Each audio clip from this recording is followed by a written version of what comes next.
दोस्तों नमस्कार। जैसा कि आप जानते हैं, बनारस में हूँ और रोज़ाना आपको कुछ यहाँ की ऐसी हस्तियों से रूबरू कराता हूँ जिनका वाकई में सिर्फ काशी में, वाराणसी में या बनारस में ही नाम नहीं, पूरे उत्तर प्रदेश में बहुत नाम है।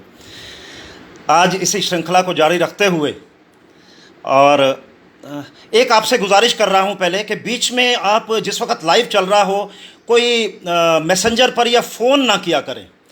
और मैंने क्या पहना है क्या नहीं, ये सब चीज़ें, छोटी मोटी चीज़ें जो है, इनको वो मत किया करें। मेरी टी शर्ट अच्छी लग रही है, आप जो देते हैं वो मैं पहन लेता हूँ। ये भी गिफ्ट की हुई है जो पहना हुआ हूँ। आप कहते हैं रोज़ाना कपड़े बदल बदल कर आ जाते हैं या इस तरह से जो है, तो ये सब चीज़ें तो ज़रूरी है ना। अब आपके सामने आना है तो बस रिक्वेस्ट आपसे ये है कि जैसा कल आपको बोला था, भावनाएं जो हैं उनको समझिए और संगीत, नृत्य या कलाओं से जुड़े हुए जो भी सब लोग हैं वो सब इसका सम्मान करते हुए वो करें। ये टी शर्ट भी गिफ्टेड है। हाँ, वो कल किसी ने कहा कि बहुत वो आप देंगे जो कोई, वो भी पहन लूँगा मैं, वो पहन के सामने कैमरा में आ जाऊँगा। तो दोस्तों खैर ये तो मजाक की बात रही। आज मेरे साथ में एक खाली यही नहीं, बनारस नहीं, पूरे उत्तर प्रदेश के एक ऐसे व्यक्ति से आपको रूबरू कराने जा रहा हूँ जिनका संगीत के क्षेत्र में बहुत नाम है। और ये हैं बनारस हिंदू यूनिवर्सिटी के BHU के वोकल प्रोफेसर डॉक्टर विजय कपूर। डॉक्टर विजय कपूर के साथ में मेरी आज मुलाकात है और इससे पहले बात हुई, तो आज उन्होंने मुझे अपने घर पर बुला लिया है। मेरे लिए बड़ा सौभाग्य है कि मुझे उनके दर्शन करने को मिल रहे हैं। डॉक्टर साहब, आपका बहुत बहुत स्वागत है ये मेरे लाइव चैनल पर। और आप देख रहे हैं डॉक्टर विजय कपूर। मैं आपको बताना चाहूँगा कि इनका नाम डॉक्टर विजय कपूर है, लेकिन ये मिथिलांचल से आते हैं और मिथिलांचल में भी समस्तीपुर से। शीला जी, आप अगर सुन रही हैं, देख रही हैं, तो आपके लिए बड़ी खुशी की बात है कि आपके वहाँ के समस्तीपुर के आज मेरे गेस्ट हैं। उनके पास में मैं गेस्ट बनकर आया हुआ हूँ और मैं आपको बताना चाहता हूँ दोस्तों कि डॉक्टर विजय कपूर को संगीत उत्तर प्रदेश संगीत नाटक अकादमी ने भी सम्मानित किया है इनके अच्छे कार्य के लिए। और बात करूँ उससे पहले मैं आपको ये दिखाना चाहूँगा कि डॉक्टर साहब, आपका बहुत बहुत स्वागत है जी। नमस्कार, आपका बहुत बहुत अभिनंदन काशी नगरी में। Thank you, thank you, thank you, thank you.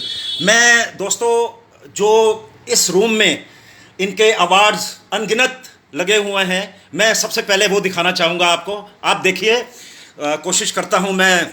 जो विद्यापति जी हैं, ये मिथिला के माने हुए कवि। इसके बाद में अगर आप ये देख पा रहे हों, राशिद भाई हैं कलकत्ता से, और ये आनंदीबेन पटेल हैं। जब यूपी संगीत नाटक अकादमी इनको प्रदान किया गया डॉक्टर साहब को, ये आप देख रहे हैं। शारदा सिन्हा जी हैं और ये सब योगी जी, सबसे बड़ी जो चीज़ है वो योगी जी देख रहे होंगे आप। बहुत जिनका मैं सम्मान करता हूँ और बहुत मानता हूँ।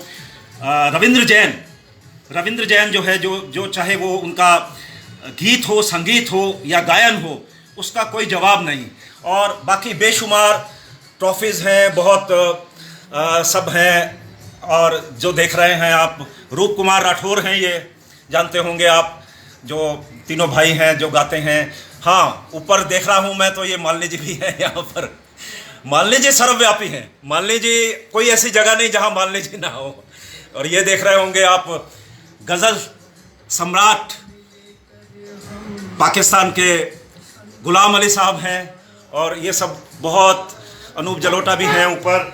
और इसके बाद में पूरी की पूरी इनकी अलमारी जो है वो भरी हुई है। और संगीत का इतना काम इन्होंने किया है कि जिसे पूरा इस वीडियो में वर्णन करना असंभव है। तो दोस्तों, कुछ बातचीत अब मैं चाहूँगा कि डॉक्टर साहब के साथ में हो जाए, डॉक्टर विजय कपूर। तो सबसे पहले मैंने यही पूछा था कि कपूर कैसे आ गया क्योंकि कपूर अक्सर जो है वो दिल्ली के साइड में पंजाबीज लोगों में, खत्री पंजाबीज में होता है।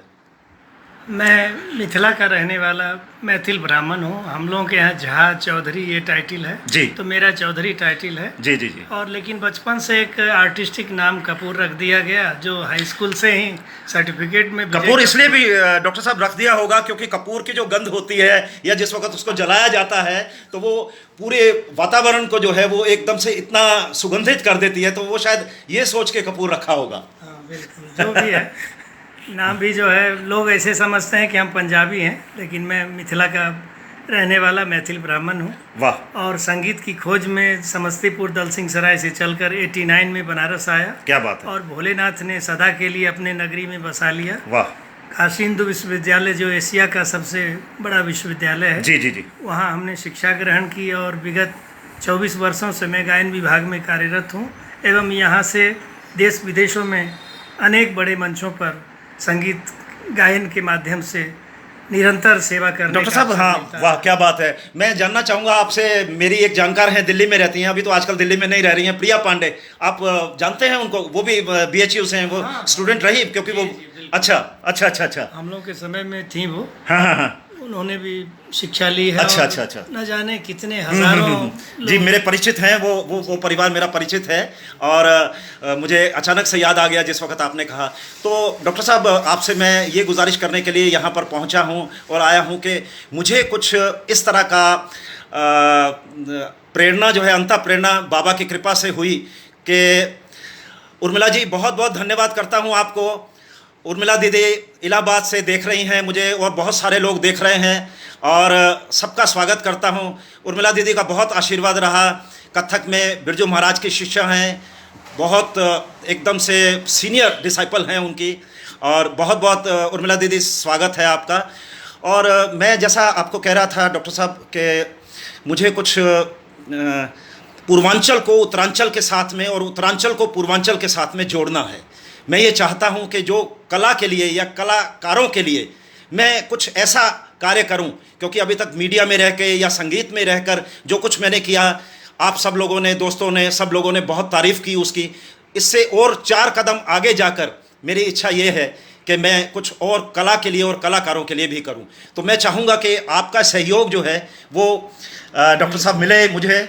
बिल्कुल बिल्कुल जी। संगीत का कोई मजहब नहीं है और न इसकी एक ही भाषा है जी।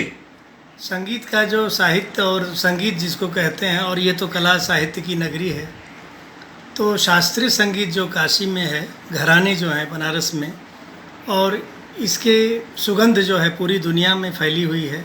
कितने कलाकार यहाँ से विद्या को लेकर के देश विदेश में बनारस का नाम कर जी। रहे हैं। डॉक्टर साहब, जब भी बनारस से जितने लोग आते हैं दिल्ली के लिए या जो भी कार्यक्रम के लिए, तो मेरी ख़ास तौर से तवज्जो ये रहती है कि मैं उनको अच्छा एक प्लेटफॉर्म दूं और अच्छी कवरेज दूं, उनका फ़ोटो छापूं, और इस दिशा में मैंने काम भी काफ़ी किया है। जी जी जी। तो बस मेरी आपसे गुजारिश ये है कि आने वाले सप्ताह में, कल से जो शुरू हो रहा है, थोड़ा शायद रिलैक्सेशन जो है वो मिलने की संभावना है यहाँ पर कल से जो है। और इसमें कुछ मैं कोशिश ये करता हूँ कि 11 तारीख को कुछ ख़ास दिन है, 11 जून का, तो उसमें मैं कुछ शुरुआत करना चाहता हूँ जिसमें एक गंगा यमुनी तहजीब कह लीजिए, या गंगा को यमुना से या यमुना को गंगा से मिलाने का एक भगीरथ प्रयास कोशिश कर रहा हूं मैं, जो है वो हो। तो डॉक्टर साहब, मैं ये चाहूँगा कि आपका समर्थन और आपका सहयोग जो है वो मुझे प्राप्त हो। बिल्कुल, हमारे तरफ से सहयोग है और मेरे लायक जो भी सेवा होगी आप बताएंगे। वाह। संगीत की, गायन की हर विधाओं को मैं गाता हूँ। जी जी जी। और सैकड़ों विद्यार्थी हमारे निर्देशन में संगीत की शिक्षा ले रहे हैं, क्या ले बात, चुके हैं। क्या बात। तो शास्त्रीय, उपशास्त्रीय, सुगम संगीत, फोक म्यूजिक, मैं चारों विधाओं में रेडियो से भी अप्रूव्ड हूँ। बहुत बढ़िया। और रेडियो का ए श्रेणी कलाकार हूँ। वाह वाह वाह वाह। ये बाबा का बहुत बड़ी कृपा है हमारे ऊपर, और हमारे लायक जो भी सांगीतिक सेवा होगी मैं उसके लिए तैयार हूँ। बहुत बहुत आपका एक संदेश देना चाहता हूँ। जी जी जी बिल्कुल। मैं प्रदेश स्तर पर एक गुरुकुल खोलने जा रहा हूँ। जी।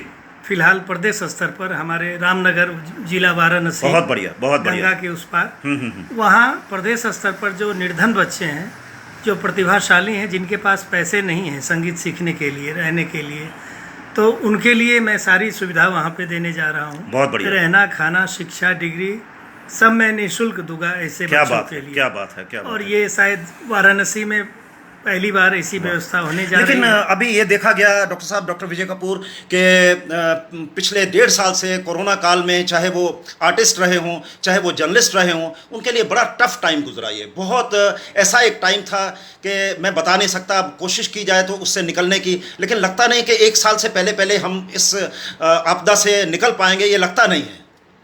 देखिए, समय परिवर्तनशील है जी। और मनुष्य ही खुद इसका जिम्मेदार है। आज जो इतने प्रदूषण, पर्यावरण को छेड़छाड़ हम ही लोग कर रहे हैं, इतने पेड़ पौधे कट रहे हैं जी। केवल आवास पे आवास, कल केवल पर्यावरण दिवस भी मनाया गया है। हाँ जी, लेकिन हम लोग उस पर ध्यान नहीं दे रहे हैं। जी जी। तो जिसके कारण ही हम सभी लोगों को भुगतना पड़ रहा है, उसके जिम्मेदार भी हम ही लोग बिल्कुल हैं। बिल्कुल बिल्कुल बिल्कुल। इतने प्रदूषण, इतने आजकल सभी लोग एसी लगाए हुए हैं, उसका पूरा उसका बिल्कुल। प्रदूषण, जी जी। कार, मोटरसाइकिल, इसके जो प्रदूषण हैं, पेड़ पौधे कम होते जा रहे हैं। जी जी जी। तो इसके कारण जो है वो असंतुलित हो बिल्कुल, चुका बिल्कुल, है बिल्कुल, वायुमंडल। बिल्कुल ठीक कह रहे हैं, बिल्कुल ठीक इसलिए कह रहे हैं। अभी 2025 में एक और घोषणा हुई है कि भूमंडल हमारा इतना गर्म हो जाएगा, अच्छा। इतना हीट हो जाएगा कि हीटिंग से लोग मरने लगेंगे। वाह वाह वाह। तो ये अलग एक मुसीबत जी, आने जी, वाली जी, है। हाँ, तो जी। समस्याओं से जूझना होगा। तो जीवन, हम लिखते हैं कभी कभी फेसबुक पे जी। कि जीवन ही तपस्या है। क्या बात है, जीवन ही तपस्या है। जीवन ही तपस्या है बिल्कुल, सभी के लिए। बिल्कुल बिल्कुल, इसमें कोई दो राय नहीं। तो दोस्तों, जैसा कि डॉक्टर विजय कपूर ने कहा कि जीवन ही तपस्या है, तो इन्हीं शब्दों के साथ में और आपको दोबारा से मैं ये कहना चाहूँगा कि आज से 4-5 दिन के बाद में 11 जून बड़ा ख़ास दिन है मेरे लिए, और उसमें कोशिश की जाएगी कि एक ऐसी संस्था का शुरुआत किया जाए जो कि पूर्वांचल को उत्तरांचल से, उत्तरांचल को पूर्वांचल से जोड़े, और कला और कलाकारों के लिए अगर मैं कुछ कर पाऊँ, मेरे साथ में